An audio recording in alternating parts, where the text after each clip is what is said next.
Hello dear student, Chanakya प्रतियोगिता academy के online channel में आपका स्वागत है। आज हमने आपके लिए यूपीपी के एग्जाम के हिसाब से क्वेश्चन लिए हैं, जिसमें हमने डिसीजन मेकिंग, कथन एवं पूर्व धारणा, कथन एवं निष्कर्ष, जो बड़े बड़े सवाल होते हैं जिनमें करने में बच्चों को प्रॉब्लम आती है, वो क्वेश्चन लिए हैं। तो एक बार आप इस वीडियो को लास्ट तक देखना। लास्ट तक अगर वीडियो को देखोगे तो एक एक कॉन्सेप्ट आपको क्लियर हो जाएगा, जिससे कि एग्जाम में प्रॉब्लम नहीं आएगी। ठीक है, तो देखो पहला क्वेश्चन देखते हैं। पहला जो क्वेश्चन है वो है डिसीजन मेकिंग का।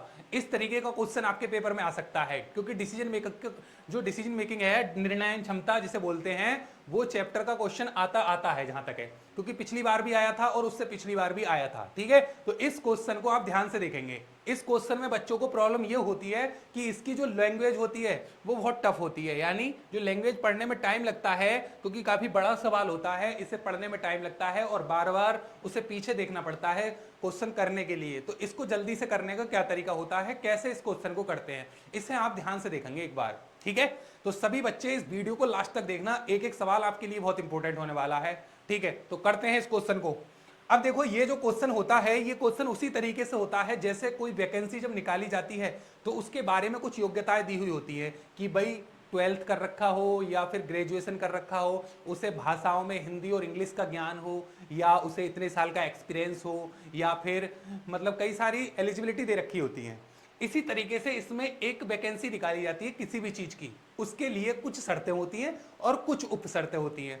देखो शर्तें क्या होती हैं, जैसे इस क्वेश्चन को मैं पढ़ रहा हूं, इसमें यह है कि एक कंपनी में, एक संगठन में विपणन अधिकारी के चयन संबंधी नीचे शर्तें दी गई हैं। एक विपणन अधिकारी का सिलेक्शन होना है, उसके सिलेक्शन प्रोसेस के लिए क्या क्या शर्तें दी हुई हैं वो देखेंगे। उन शर्तों को जो क्वालिफाई करेगा वो ही बनेगा विपणन अधिकारी इनके अकॉर्डिंग। तो शर्तें क्या क्या हैं? पहली शर्त तो ये दी है इन्होंने कि कम से कम 60% अंकों सहित स्नातक होना चाहिए। कहने का मतलब ये है बच्चों की 60% होने चाहिए ग्रेजुएशन में। ठीक है, इसकी एलिजिबिलिटी है ये। सेकंड है कम से कम 55% अंकों सहित विपणन में विशेषज्ञ सहित प्रबंधन में स्नातकोत्तर डिग्री धारक होना चाहिए, यानी पोस्ट ग्रेजुएशन होना चाहिए। कितने नंबर से? 55%। 55% होने चाहिए पोस्ट ग्रेजुएशन में। अब तीसरी शर्त यह है कि साक्षात्कार में, मतलब इंटरव्यू में 50% अंक मिले होने चाहिए। चौथी है कि 1 मार्च 2007 को कम से कम 24 से 28 से अधिक नहीं होना चाहिए। ठीक है, जो उम्र सीमा है, जो आयु सीमा हर एक पेपर में होती है आपके लिए, वही सीमा इसमें लगी हुई है कि 1 मार्च 2007 को कितना होना चाहिए? कैंडिडेट 24 से 28 के बीच। ऐसे उम्मीदवार, अब जो इन चारों शर्तों को पूरी करेगा उसका तो सिलेक्शन होगा, लेकिन अगर बाई चांस कोई शर्त छूट जाती है तो उसके लिए होती है बच्चों उप शर्तें। उप शर्तें सारी शर्तों के लिए नहीं होती, किन्हीं दो शर्तों के लिए होती है। जैसे ये इसमें ये कहा है, ये उप शर्तें दी हुई हैं। ठीक है, अगर कोई शर्तें पूरी नहीं करता है, बाकी सब पूरी करता है, इनमें से देखो उपयुक्त थर्ड, अगर किसी ने थर्ड वाली पूरी नहीं की, अगर किसी ने थर्ड शर्त पूरी नहीं की साक्षात्कार वाली, किंतु उसे स्नातक में 65% अंक मिले हैं, है ना। अगर किसी ने ये वाली शर्त पूरी नहीं की, साक्षात्कार में उसके नंबर कम रह गए, लेकिन उसने क्या करा है, स्नातक में 65% अंक, तो उसे एकदम से नहीं निकाला जाएगा। उसका मामला क्या होगा, डीजीएम के पास भेजा जाएगा। डीजीएम के पास भेजा जाएगा, वहां देखा जाएगा कि इनको निकालें या रखें, इनका चयन होगा या नहीं होगा। तो इसका ऑप्शन होगा मामला डीजीएम को जाएगा। इस तरीके से ऑप्शन मिलेंगे आपको। ठीक है, उपयुक्त सेकंड किंतु किसी संगठन के विपणन विभाग में कम से कम 6 वर्ष से काम कर रहा है, यानी उपयुक्त सेकंड नहीं है। उपयुक्त सेकंड का मतलब है ऊपर जो सेकंड शर्त है ना, वो अगर कंप्लीट नहीं है किसी की, लेकिन उसे विपणन विभाग में कम से कम 6 साल का एक्सपीरियंस है। मान लो सेकंड वाली शर्त नहीं कर रहा पूरी, 55% नहीं है उसके पोस्ट ग्रेजुएशन में, लेकिन उसे काम करने का एक्सपीरियंस है कितने साल का? कम से कम 6 साल से, कम से कम 2 वर्ष से काम कर रहा है। सॉरी, कम से कम कितने साल से काम कर रहा है? 2 वर्ष से। तो उसका मामला जीएम के पास जाएगा। उसका मामला किसके पास जाएगा? जीएम के। वहां पे देखा जाएगा कि उनका चयन होना है या नहीं होना है। ठीक है, इस तरीके से ये सारी कंडीशन दी होती है। उसके बाद छूट दी होती है। तो छूट कौन कौन सी शर्तों के लिए है? ऊपर वाली तीसरी शर्त के लिए छूट है और नीचे वाली दूसरी शर्त के लिए छूट है। बस इन दो के लिए छूट है, बाकी किसी के लिए कोई छूट नहीं है। अब हम क्वेश्चन करते हैं। देखो बच्चों, इसके नीचे इस तरीके से क्वेश्चन होता है, जैसे ये क्वेश्चन है भाई निखिल सावंत वाला। ठीक है, या मैंने इसके लिए आपके लिए 3 क्वेश्चन लिए हैं ताकि आप ठीक से इस वाले पॉइंट को समझ जाओ। अगर ये 3 क्वेश्चन तुमने कर लिए बच्चों, तो आप काफी हद तक ये चीजें समझ सकते हो। देखो आपको क्या करना है, देखो जैसे निखिल सावंत को स्नातक में, जैसे ये देखो पहला क्वेश्चन है हमारा, ये दूसरा, ये और वो तीसरा। 3 क्वेश्चन मैंने यहाँ पे लिए हैं आपके लिए। तीनों क्वेश्चनों को हम इन शर्तों के अकॉर्डिंग करेंगे। ठीक है, आपके पेपर में एक सवाल आता है, कभी कभी 2 सवाल भी आते हैं, तो अगर 2 सवाल इसके आते हैं तो 4 नंबर आपके हो जाएंगे अगर आपने ठीक से इसको कर लिया तो, क्योंकि इसी के आधार पर क्वेश्चन आता है।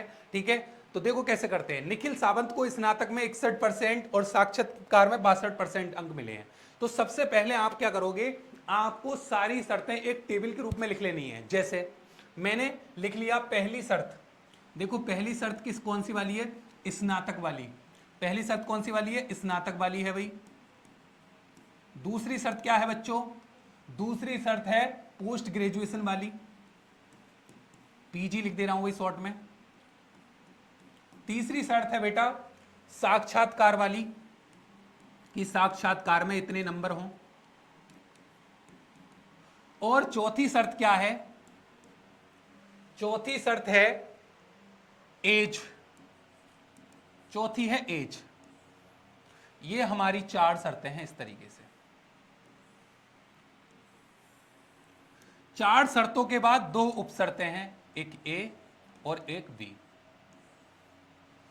यहां पर फाइनल रिजल्ट आप बता दोगे।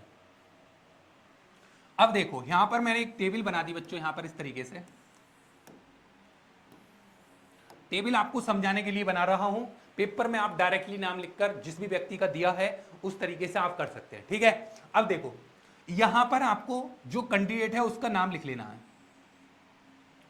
यहां पर हमने नाम लिख दिया निखिल। क्या नाम लिख दिया, निखिल, क्योंकि निखिल है क्वेश्चन में। अब देखो निखिल सावंत को स्नातक में 61%, निखिल सावंत जो है उसे स्नातक में कितने परसेंट नंबर मिले हैं, 61%। लेकिन इस वैकेंसी के लिए मांगे कितने नंबर हैं, 60%। तो इसके तो 61% है, मांगे 60% है, तो ज्यादा है तो कोई दिक्कत नहीं है, लेकिन कम नहीं होनी चाहिए नंबर। तो 61% है, यानी इसने पहली वाली शर्त को तो पूरी कर रहा है, ये पहली वाली जो शर्त है उसे पूरी कर रहा है ये। अब दूसरी शर्त पढ़ो, आगे पढ़ो। ठीक है, 61% और साक्षात्कार में 62%। साक्षात्कार में इसे कितने नंबर मिले, 62%। तो देखो साक्षात्कार में मांगे कितने नंबर हैं, 50%, लेकिन इसने कितने हासिल करे, 62%। तो ज्यादा हासिल करे तो कोई दिक्कत नहीं है, लेकिन जितनी दे रखी है कि इतने होने चाहिए उससे कम नहीं होने चाहिए। तो इसका मतलब इनने साक्षात्कार वाली जो शर्त थी वो भी पूरी कर ली, तो ऐसे हमने राइट का साइन लगा दिया। ठीक है, तीसरा पॉइंट क्या है, तीसरा पॉइंट ध्यान से देखो, उसे विपणन प्रबंधक में स्नातक डिप्लोमा में 63% अंक मिले हैं। ठीक है, स्नातकोत्तर में उसे 63% अंक मिले हैं, लेकिन मांगे कितने थे, 55। तो ये वाली ये चीज भी क्लियर है। उसके बाद देखो उसका जन्म 12 फरवरी 1979 को हुआ था। उसका जो जन्म है वो हुआ था 12 फरवरी 1979 को। तो 1979 का मतलब होता है 80 से एक पीछे, यानी अब हमें डेट ऑफ बर्थ दी हुई है कि इस टाइम पर 1 मार्च 2007 तक कितने का होना चाहिए बंदा, 24 से 28 तक। अब इनकी जो डेट ऑफ बर्थ है वो 12 फरवरी 1979 है। तो 12 फरवरी 1979 से लेकर 12 फरवरी सन 2000 तक कितने साल हो जाएंगे, 21 साल। 12 फरवरी 1979 से लेकर 12 फरवरी सन 2000 तक कितने साल हो जाएंगे, 21 साल। ठीक है, तो 12 फरवरी 2007 तक ये कितने साल का हो जाएगा, 12 फरवरी 2007 तक ये 28 वर्ष का पूरा हो जाएगा। ये जो निखिल है ना, ये 12 वर्ष 2007 तक कितने का हो जाएगा, 28 वर्ष का। लेकिन मांगी कब है आयु, 1 मार्च 2007 को 24 से 28 के बीच हो। लेकिन ये निखिल जो व्यक्ति है ये 12 फरवरी 2007 को 28 का हो गया, 12 फरवरी 2007 को हो गया 28 का। 1 मार्च 2007 को 28 तक होना चाहिए था, लेकिन 1 मार्च 2007 को तो 28 से ज्यादा का हो जाएगा ना ये, क्योंकि 12 फरवरी 2007 को ही हो गया ये 28 का, और मांगी है 1 मार्च को। तो इसका मतलब 1 मार्च तक तो इसकी आयु 28 से ऊपर हो जाएगी, यानी इसकी जो आयु फिट नहीं बैठ रही। आयु होनी चाहिए 24 से 28 के बीच, लेकिन 1 मार्च 2007 को इसकी आयु ज्यादा हो रही है, तो आयु वाली कंडीशन पूरी नहीं कर पाया। तो इसने देखो स्नातक वाली कंडीशन भी पूरी करी, इसने देखो पोस्ट ग्रेजुएशन वाली कंडीशन भी पूरी कर ली, साक्षात्कार वाली भी, और ये चौथी वाली भी पूरी कर ली। ठीक है, तो देखो एज वाली जो कंडीशन थी वो पूरी नहीं कर पाया ये तीनों शर्तें पूरी करी, लेकिन एज वाली कंडीशन पूरी नहीं कर पाया। अब देखोगे कि एज के लिए कोई छूट है या नहीं है, एज के लिए कुछ रिलैक्सेशन है। अब देखो छूट किस किस के लिए है, थर्ड वाले कॉलम के लिए है, अगर साक्षात्कार में नंबर होते इसके कम तो ये वाली शर्त काम कर जाती। उपरोक्त सेकंड के लिए है, कम से कम 55% विपणन में विशिक्षा सहित स्नातकोत्तर, अगर पोस्ट ग्रेजुएशन में कम होते तो ये वाली शर्त काम कर जाती। लेकिन इन एज के लिए, एज वाले के लिए कोई भी इसमें उपशर्त नहीं दी हुई है ना। तो इसका जो है क्या मामला होगा, चयन। हमारे पास ऐसे ऑप्शन होंगे नीचे, यदि मामला जीएम विपणन के पास जाएगा, मामला डीजीएम विपणन के पास जाएगा, उम्मीदवार का चयन किया जाना है, उम्मीदवार का चयन नहीं किया जाना है। तो देखो जब इन्होंने चारों शर्तें पूरी नहीं करी तो इसका हो जाएगा चयन नहीं किया जाना है, चयन नहीं होगा। निखिल का चयन नहीं होगा, क्यों नहीं होगा, क्योंकि उनकी आयु फिट नहीं बैठ रही। ठीक है, तो इसका आंसर होगा बच्चों ऐसे, ऑप्शन डी, यदि उम्मीदवार का चयन नहीं किया जाना है। यानी पहले क्वेश्चन का आंसर होगा ये, ऐसा ऑप्शन मिलेगा, यदि उम्मीदवार का चयन नहीं किया जाना है। क्यों नहीं हुआ, क्योंकि एज नहीं है। ठीक है, ये क्वेश्चन बताओ अच्छे से समझ में आया बच्चों। बस इसमें से लैंग्वेज पढ़ के इस तरीके से करना होता है। ठीक है, बहुत धीरे धीरे बहुत आराम से आपको समझा रहा हूं, आप अगर समझने की कोशिश करेंगे तो 100% ये आपके समझ में आ जाएगा। ठीक है, देखो दूसरा क्वेश्चन, ये क्वेश्चन हमारा पहला था, अब हम पढ़ते हैं दूसरा क्वेश्चन बेटा। समीर भाटिया का जन्म 12 नवंबर 1982 को हुआ था। वह पिछले 3 वर्ष से एक संगठन के विपणन विभाग में कार्य कर रहा है। उसके स्नातक कड़ी में 62% और साक्षात्कार में 63% अंक मिले हैं। अब देखो इसका नाम क्या है बेटा, समीर भाटिया, समीर लिख लिया मैंने। अब ये शर्तें हमारी लिखी हुई हैं, पहली स्नातक की, दूसरी पोस्ट ग्रेजुएशन की, तीसरी साक्षात्कार की, चौथी आयु की। अगर ये चारों शर्तें पूरी करेगा तो चयन हो जाएगा। अब देखो समीर भाटिया का जन्म 12 नवंबर 1982 को हुआ है, तो 12 नवंबर 1982 से 12 नवंबर 2000 तक कितने साल का हो गया, 18 का, और 2007 तक कितने साल का हो जाएगा, 25 का। 82 से लेकर 2007 तक कितने साल का हो गया, 25 का, और उम्र होनी चाहिए 24 से 28। तो इसका मतलब एज तो इसकी है, एज वाली तो क्लियर कर दी इसने शर्त। दूसरा, वह पिछले 3 वर्ष से एक संगठन में विपणन विभाग में कार्य कर रहा है। इसे 3 साल का एक्सपीरियंस है। इसे कितने साल का अनुभव है बच्चों, 3 साल का। आगे पढ़ो। उसे स्नातक में 62%, स्नातक में उसके 62% अंक हैं, लेकिन मांगे कितने हैं स्नातक में, 60%, इसके और ज्यादा हैं, तो इसका मतलब इस कंडीशन को पूरा कर रहा है ये। ठीक है, अब कह रहे हैं स्नातक में 62% और साक्षात्कार में 63%। साक्षात्कार में मांगे कितने थे, 50%, लेकिन इसके हैं 53%, तो साक्षात्कार वाली भी कंडीशन पूरी कर दी। ठीक है, अब उसने हाल ही में विपणन प्रबंधन में स्नातकोत्तर की अंतिम वर्ष की परीक्षा दी है। अब पोस्ट ग्रेजुएशन का ऐसा है कि पोस्ट ग्रेजुएशन में क्या हुआ है कि इसकी अंतिम वर्ष की परीक्षा है, इसने अंतिम वर्ष की परीक्षा दी है, लेकिन अभी तक रिजल्ट नहीं आया है, यानी ये अपियरिंग में है। तो जब तक हम कोई परीक्षा देते हैं और उसका रिजल्ट नहीं आ जाता, तब तक हम ये नहीं कह सकते कि वो डिग्री हमने हासिल कर ली। यानी हम ये नहीं कह सकते कि ये पोस्ट ग्रेजुएशन में कितने नंबर लाएगा, कितनी परसेंटेज आएगी, जितनी परसेंटेज मांगी है उतनी आएगी या नहीं। तो ये अभी इसकी पोस्ट ग्रेजुएशन इनकम्प्लीट मानी जाएगी कि पोस्ट ग्रेजुएशन नहीं है इसके पास। ठीक है, सारी चीजें हैं लेकिन पोस्ट ग्रेजुएशन नहीं है। ये भी क्लियर कर ली इसने, ये भी क्लियर कर ली, ये भी क्लियर कर ली, सारी शर्तें कंप्लीट कर ली, लेकिन पोस्ट ग्रेजुएशन वाली में अटक गया ये, क्योंकि पोस्ट ग्रेजुएशन की इसका रिजल्ट नहीं आया है, इसने परीक्षा दी है इस बार। ठीक है, तो देखो अब कैसे करते हैं ऐसे क्वेश्चन को। अब हम देखेंगे कि इसके लिए कुछ छूट है या कुछ उपशर्त है या नहीं है। तो देखो उपशर्त इसके लिए कौन से वाली शर्त पूरी नहीं करी है इसने, सेकंड वाली।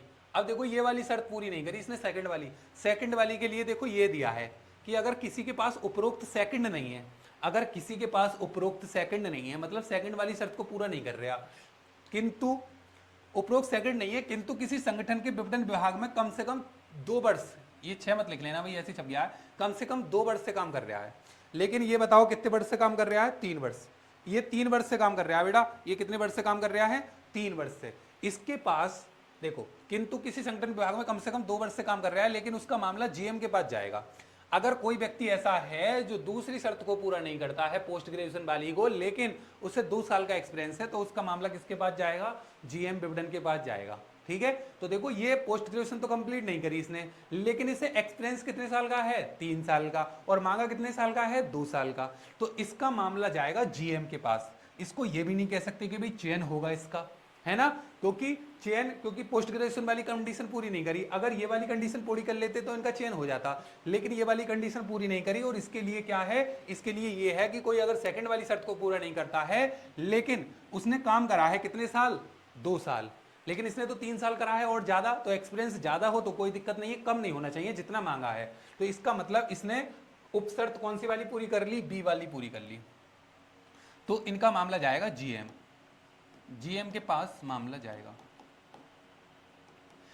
तो इनके लिए तुम कौन सा क्वेश्चन नंबर 2 के लिए कौन सा आंसर लगाओगे तुम? क्वेश्चन नंबर 2 के लिए यदि मामला जीएम के पास जाना है, समीर का जो मामला है वो जीएम विपणन के पास जाएगा, यानी ऑप्शन ए।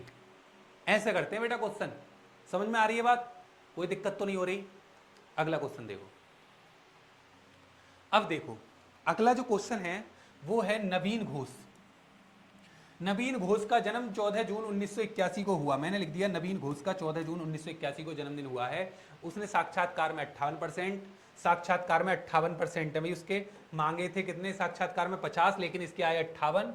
ठीक है, स्नातक में 62 है, मांगे हैं 60 लेकिन इसके हैं 62। क्लियर है इसमें भी।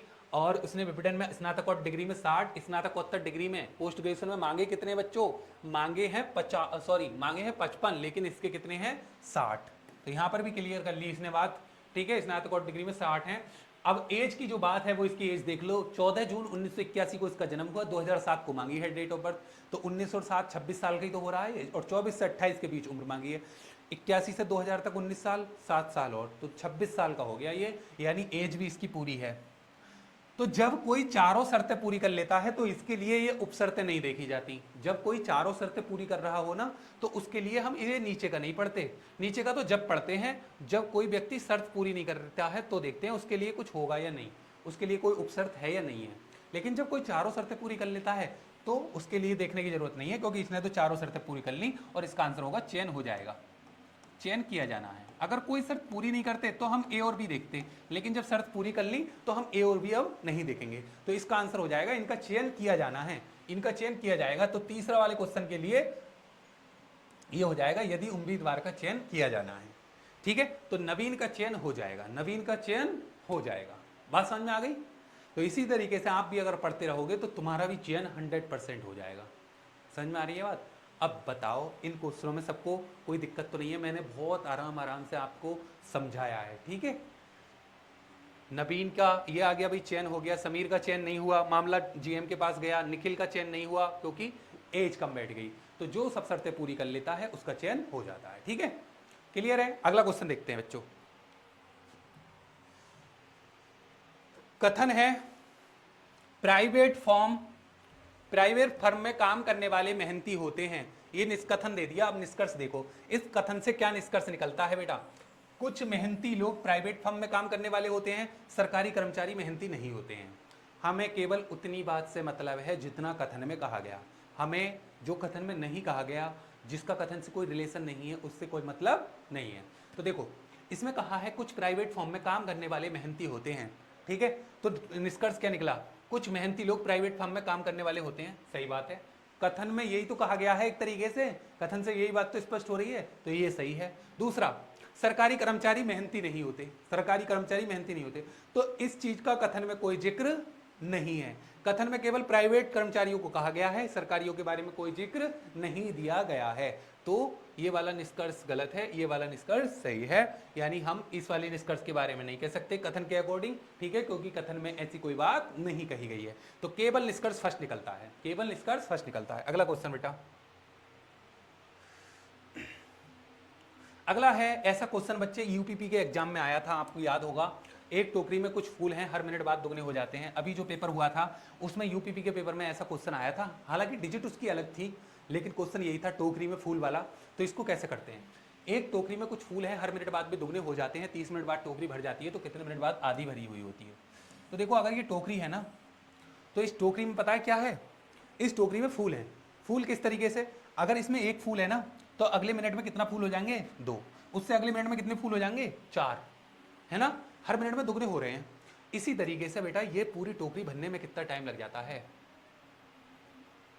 ये पूरी टोकरी भरने में लगते हैं 30 मिनट। ये पूरी टोकरी कितने भरने में लगते हैं? 30 मिनट। तो पूरी टोकरी जब 30 मिनट में भर जाती है, अगर मैं कहूँ 31 मिनट में कितनी टोकरी हो जाएंगी, तो सर आप कहोगे 2 टोकरी।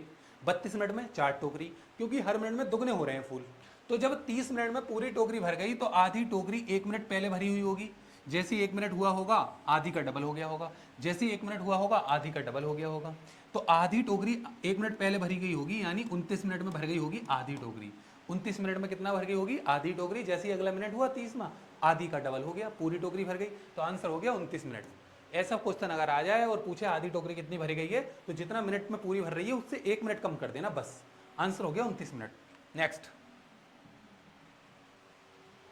नीली टाई हमें अपने स्टाफ को दूसरों से अलग पहचानने में मदद करेगी। एक कंपनी में एक सुझाव, एक कंपनी के मैनेजर का या कर्मचारी, सॉरी एक कंपनी में एक कर्मचारी का सुझाव है कि नीली टाई लगवा दो, स्टाफ की पहचान नहीं पड़ती, नीली टाई हमें अपने स्टाफ को दूसरों से अलग पहचानने में मदद करेगी, एक कंपनी का सुझाव है। तो पूर्व धारणा, उसने ये बात बोलने से पहले कौन सी वाली बात सोची होगी?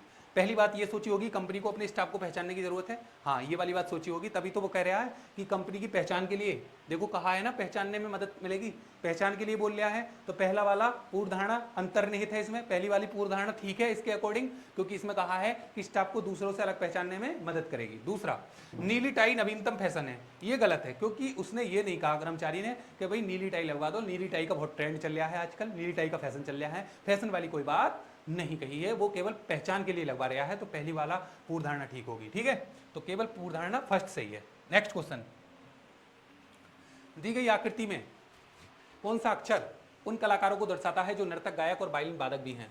मतलब ऐसा व्यक्ति देखना है जो कलाकार भी हो, नर्तक भी हो, गायक भी हो और वायलिन भी हो, मतलब चारों चीजों में आ रहा हो, यानी ये सारे हैं, नर्तक का ये है, गायक का ये है, वायलिन वादक का ये है, कलाकार का ये है, तो सारों में तो केवल कौन आ रहा है बेटा? क्यू। क्यू ऐसा अक्षर है जो सब में आ रहा है, सारे कॉलम में आ रहा है, नर्तक वाले में भी, गायक वाले में भी, वायलिन वादक में भी, कलाकार में भी, तो यानी वो तो सब चीज है, क्यू, आंसर क्यू हो गया। ये जो क्यू है ये कलाकार भी है, नर्तक भी है, गायक भी है और वायलिन वादक भी है। बात समझ में आ गई? यानी इसका आंसर हो गया ए, क्योंकि ये सारों में आ रहा है क्यू, सारी आकृतियों में, ठीक है। अगला क्वेश्चन देखो, बहुत ही सिंपल क्वेश्चन है बेटा ये तो, आकृतियों में बच्चे कंफ्यूज हो जाते हैं कभी कभी, इसलिए एक क्वेश्चन ले लिया है। जैसे यहाँ पे 2 लाइनें थी, यहाँ पर कितनी लाइनें हो गई? 3, यहाँ पर कितनी हो गई? 4, अब की बार कितनी हो जाएंगी? 5, तो 5 लाइन वाला ढूंढ लो भाई, 1 2 3 4 5, ऑप्शन सी। ये तो 6 लाइन वाला है, यहाँ पर पंचभुज आ जाएगा ये 5 लाइन वाला, समझ गए ना? हर एक में एक लाइन पड़ रही है, 2 3 4 और 1 5, ठीक है, तो इसका आंसर हो गया सी। नेक्स्ट, अब देखो अगला, ये क्वेश्चन तो मैंने एक बार और कराया था आप लोगों को। त्रिभुज, त्रिभुज गिनने का क्या रहता है, इसमें एक ट्रिक होती है, 1 2 3 4, 1 2 3 4, 1 2 3 4, सारी लाइनों पे बराबर त्रिभुज बनते हैं, सारी लाइनों पे क्या बनते हैं? बराबर त्रिभुज, है ना? इसे बोलते हैं सममित आकृति। इसको सममित आकृति इसलिए बोलते हैं क्योंकि इस पर सारी लाइनों पर बराबर त्रिभुज बनने होते हैं। तो देखो, इन पे जितने नंबर तक त्रिभुज बनने हैं ना, उनके नंबर लिख लो, 1 2 3 4 लिख लिया। फिर 1 के सामने लिखो 1, 1 में 2 प्लस करके यहाँ लिखो 3, 3 में 3 प्लस करके लिखो 6, 6 में 4 प्लस करके इधर लिखो 10। गिनती 4 तक क्यों लिखी, 10 तक क्यों ना लिखी सर? इसलिए ना लिखी क्योंकि एक लाइन पर कितने त्रिभुज बनने हैं? 4, 1 2 3 4, 1 2 3 4, 1 2 3 4, तो जितने एक लाइन पर त्रिभुज बनने हैं उतने तक ही नंबर लिखने हैं तुम्हें। 4 तक नंबर लिख लिए, 1 के सामने 1 लिखो, फिर जिग जैग जाना है, 1 में 2 3, 3 में 3 6, 6 में 4 जोड़ोगे 30, 10, ठीक है। अब सबको जोड़ दो, 10 6 16 3 19 और 1 20, सबको जोड़कर कितना आया? 20। सर 20 आंसर होगा क्या? नहीं, अभी 20 आंसर नहीं होगा। क्यों? क्योंकि अभी और भी कुछ करना है इस क्वेश्चन में। क्या करना है? नीचे से ऊपर जाना है, पहले एक नंबर को छोड़ना है, एक को लेना है, एक को छोड़ना है, एक को लेना है, छोड़ने से स्टार्टिंग करनी है। तो कौन कौन से नंबर और लेनी है? 6 और 1, तो 20 6 26 और 1 27। क्या आंसर हो गया बेटा इसका? 27, ऑप्शन बी। समझ गए? ठीक है। अगला क्वेश्चन देखो, ये लास्ट क्वेश्चन है हमारी एक्सरसाइज का आज का। ए और बी बहनें हैं, ए और बी कौन है बेटा? बहनें। बहनें बहनें हैं तो बराबर बराबर जुड़ेंगी, माइनस माइनस लगा दो। डी की माता ए है, डी की माता कौन है? ए, तो डी की माता है ए, तो डी लड़का या लड़की होगा इसका। बी की एक पुत्री सी है, बी की पुत्री है सी, तो बी से नीचे जोड़ दो सी को। बी की पुत्री सी है तो बी से नीचे जोड़ दो सी को। बी की पुत्री सी है जो एफ से विभाजित है, जो सी है वो किससे विभाजित है? एफ से, तो एफ इसका पति हो गया, ठीक है। एफ से विभाजित है तो एफ इसका पति हो गया। तो अब कह रहे हैं ए का पति जी है, ए का पति जी है तो ए के बराबर में जोड़ दो, पति पत्नी के बीच में बराबर का साइन लगा देते हैं, प्लस। तो सी का डी से क्या संबंध है? तो सी का डी से क्या संबंध है, मतलब सी कौन है? डी की। सी कौन है बेटा? डी की। तो कैसे निकालते हैं बेटा? देखो, डी की ये कौन है? माँ। डी की ये कौन है? माँ। माँ की ये कौन है? बहन। और बहन की ये लड़की। देखो, डी की ये माँ, माँ की बहन कौन हो गई? मौसी।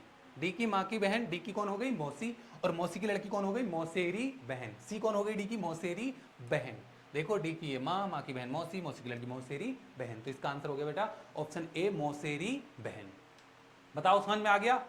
अब देखो, आज का ये हमारा लास्ट का क्वेश्चन था, सबके अच्छे से समझ में आ गया होगा। एक एक क्वेश्चन हमने ये सोच के लिया था कि आपकी तैयारी अच्छी हो जाए, जिन क्वेश्चन में आपको प्रॉब्लम आती है वो क्वेश्चन आप ठीक से समझ जाएं। ठीक है, तो आज के लिए हम इतना ही रहने देते हैं। अगर वीडियो अच्छी लगे तो लाइक करें, शेयर करें एंड कमेंट करें। Thank you.